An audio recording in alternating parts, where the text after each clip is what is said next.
Hello, welcome back to Medium with a Mic. I'm Kari, your friendly neighborhood psychic medium. Now, go pour yourself something cozy to drink, get comfortable, and let's dive into a topic that's both romantic and, well, a little bit real talk necessary. Today is Valentine's Day, and I thought this would be the perfect time to explore where this holiday actually came from, because it's way more interesting than chocolate boxes and teddy bears. And then we're going to talk about something that's been on my heart for a while, the twin flame concept. Now, before anyone gets defensive, hear me out. I'm all about spiritual connections and soul growth, but I've seen so many people get hurt by the toxic side of twin flame ideology. So buckle up because we're going to dive deep today with both history and some much needed truth telling. Let's start with Valentine's Day itself. Most people think it's just a Hallmark holiday, right? Well, yes and no. The commercialization is definitely real, but the roots go way, way back. The holiday is named after Saint Valentine. But here's the thing, there were actually several Christian martyrs named Valentine. The most popular story involves a priest in Rome during the 3rd century. Emperor Claudius II had decided that single men made better soldiers, so he outlawed marriage for young men. Valentine, being the romantic rebel he was, continued to perform marriages in secret. When Claudius found out, Valentine was executed on February 14th. Another legend says that Valentine was killed for helping Christians escape Roman prisons, where they were often tortured. Before his execution, he supposedly sent the first Valentine greeting to a young woman, possibly his jailer's daughter, signing it from your Valentine. How's that for a historical plot twist? But this story goes even further back. The Romans celebrated a festival called Lupercalia in mid February. This was a fertility festival dedicated to Faunus, the Roman god of agriculture, and to the Roman founders Romulus and Remus. During Lupercalia, Roman priests would sacrifice animals and then use the hides to gently slap women, believing it would make them more fertile. Wild, right? They'd also put women's names in a jar, and men would draw names to be paired up for the festival, and sometimes longer. When Christianity spread through Rome, the church wanted to replace pagan festivals with Christian celebrations. Pope Gelasius declared February 14th as St. Valentine's Day around 496 AD, effectively Christianizing the date. The Romantic connotations didn't really take hold until the Middle Ages. Geoffrey Chaucer, the English poet, wrote about Valentine's Day in connection with romantic love in his 1382 poem, Parliament of Fowls. That's when people started associating this day with love and romance. By the 1400s, it had become customary for lovers to exchange handwritten notes and tokens of affection. Fast forward to the 1840s, and an American woman named Esther Howland began mass producing Valentine's Day cards. She's known as the mother of the Valentine in America. And boom, the commercial holiday was born. Today, Americans spend billions on Valentine's Day. Flowers, chocolates, jewelry, cards, fancy dinners. It's become a cultural phenomenon that puts a lot of pressure on people to prove their love through material goods and grand gestures. Now, speaking of romantic ideals and pressure, let's talk about twin flames. And I want to be really clear here. I'm coming at this from a place of love and protection, not judgment. The twin flame concept suggests that your soul was split into two at creation, and these two halves are destined to find each other across lifetimes. The idea is that when you meet your twin flame, you'll experience an intense magnetic connection unlike anything else. It's supposed to be the ultimate spiritual union, your perfect mirror, your other half. Sounds beautiful, right? And I get why people are drawn to it. We all want to believe there's someone out there who's cosmically designed for us, who completes us, who understands us on a soul level. The modern twin flame concept is often attributed to spiritual teachers and New Age philosophies from the 1970s and 80s, though some trace similar ideas back further than that. It's become incredibly popular in online spiritual communities with countless websites, YouTube channels, and social media accounts dedicated to the twin flame journey. Here's where I need to put on my truth telling hat. The twin flame ideology, as it's often practiced, can be incredibly harmful. And I've seen this firsthand in readings with clients who've been stuck in toxic patterns because they believe someone is their twin flame. First, let's talk about the runner and chaser dynamic. This is the cornerstone of twin flame ideology.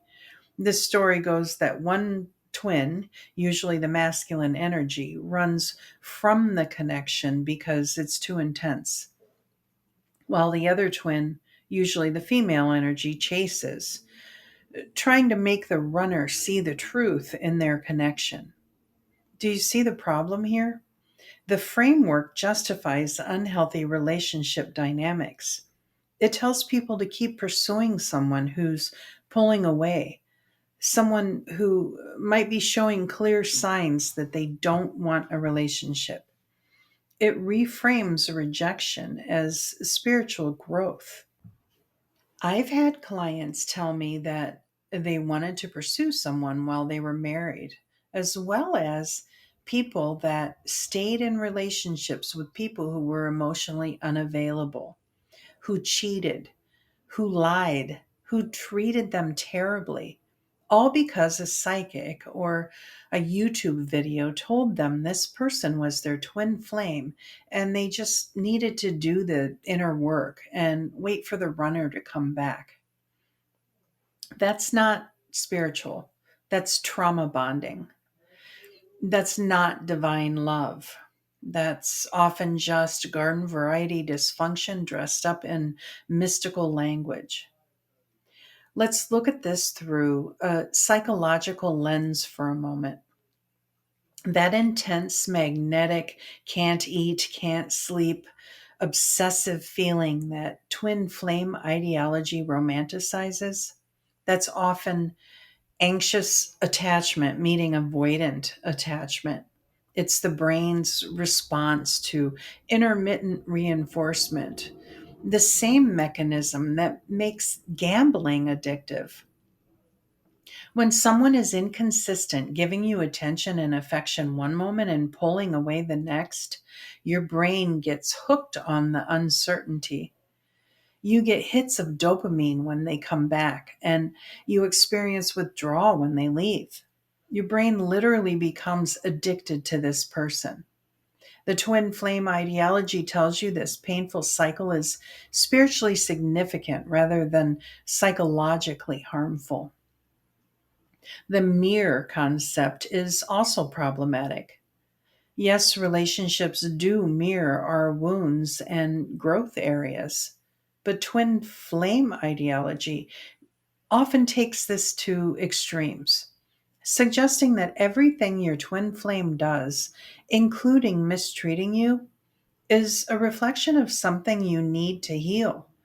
This can lead to excessive self blame and keep people stuck in relationships where they're being harmed. There have been documented cases of spiritual teachers using twin flame ideology to control and manipulate followers.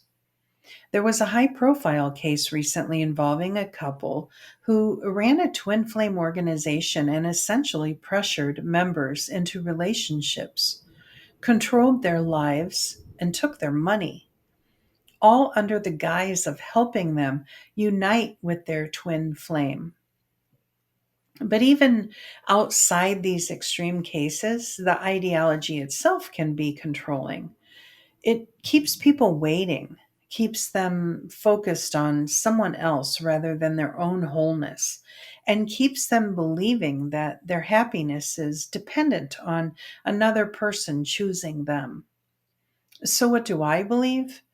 As a medium and someone who's deeply connected to the spiritual realm, I absolutely believe in soul connections.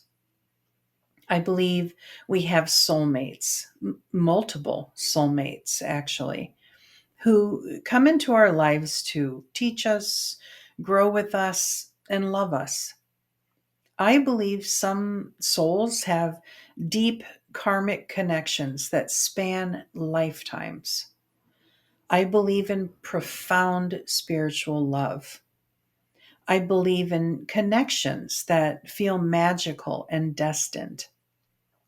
But I don't believe that any truly divine connection would require you to sacrifice your self worth, accept poor treatment, or wait indefinitely for someone to choose you. I also believe we each have our own soul. We do travel our lives with other souls, but our soul does not split. We come here living all of our lives for a reason, and then we return to our higher self. You don't need anyone to make you whole. It's really that simple.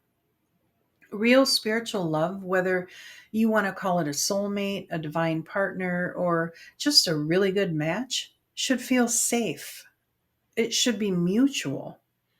Yes, it'll bring up your stuff, all intimate relationships do, but it won't systematically destroy your sense of self. If someone is showing you through their actions that they don't want to be with you, believe them. That's not a runner who needs to awaken. That's a person making a choice. And you deserve someone who chooses you clearly and consistently.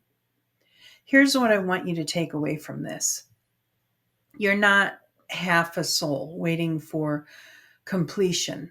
You are whole, complete, entirely magnificent on your own. Any relationship, and I mean any relationship, should add to your life, not consume it. Should challenge you to grow, not break you down.